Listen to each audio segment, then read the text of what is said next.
Hello everyone. आज हम coulombs law को डिराइव करने वाले हैं गॉस लॉ की हेल्प से। तो let's consider a Gaussian sphere where a point charge q1 at any point on the space which is located at a distance r from the surface। तो हमने एक गॉसियन स्फीयर कंसीडर करा है जिसकी radius हमने r ली है और q1 charge हमने इसके सेंटर पर प्लेस किया है। अब जो यदि हम एक स्मॉल एरिया एलिमेंट लेते हैं इसकी सरफेस पर जो कि ds है, तो जो इलेक्ट्रिक फील्ड होगी ds से जो इलेक्ट्रिक फील्ड पास होगी वो रेडियली आउटवर्ड डायरेक्शन में होगी। तो जो डायरेक्शन ऑफ ds और E होगा वो सेम होगा। तो गॉस लॉ की हेल्प से हम यहाँ लिख सकते हैं कि flux is equals to integration of E dot ds। Gauss law हम आगे अप्लाई करेंगे। अब हमें पता है कि डायरेक्शन सेम है, तो जो एंगल होगा E और ds के बीच का वो जीरो होने वाला है। तो E ds cos zero, cos zero की वैल्यू 1 होती है। E कांस्टेंट होगा क्योंकि ये एक स्फेरिकल सरफेस है। एक स्फेरिकल सरफेस पे E कांस्टेंट होता है, तो हम इसे इंटीग्रेशन के बाहर ले सकते हैं।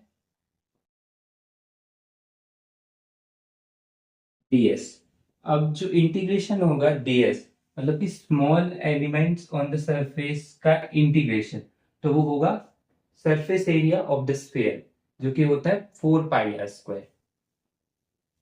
तो हम यहां से लिख सकते हैं flux is equals to E 4πr²। इसे हम इक्वेशन नंबर 1 नाम दे देंगे। अब हमें गॉस लॉ से पता है कि flux is equals to q by epsilon. यहाँ पर हमारा जो चार्ज एनक्लोज्ड है वो q1 है, तो हम लिख सकते हैं कि flux is equals to q1 by epsilon. हम इसे इक्वेशन नंबर सेकंड नाम दे दें। अब ये दोनों ही फ्लक्स हैं, तो हम इन दोनों को इक्वल कर सकते हैं। So by using equation first and second,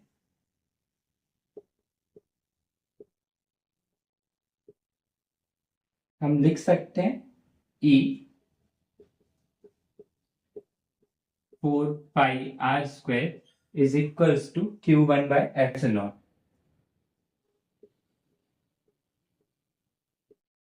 तो यहां से हमें E की वैल्यू मिल जाएगी 1/4πε0 q1/r²।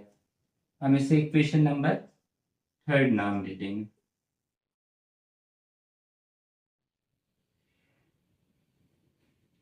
अब हमें कूलाम्स लॉ डिराइव करना है। तो कूलाम्स लॉ में तो फोर्स आता है, इलेक्ट्रिक फील्ड नहीं आती है। तो हमें पता है कि फोर्स और इलेक्ट्रिक फील्ड के बीच का रिलेशन क्या होता है। Force is equals to q E. अब जो यहाँ पर चार्ज Q1 है वो तो सेंटर पे है, उसकी वजह से इलेक्ट्रिक फील्ड नहीं हो सकती है फोर्स। हमें दो चार्ज चाहिए फोर्स के लिए, तो हम एक और चार्ज Q2 कंसीडर करेंगे।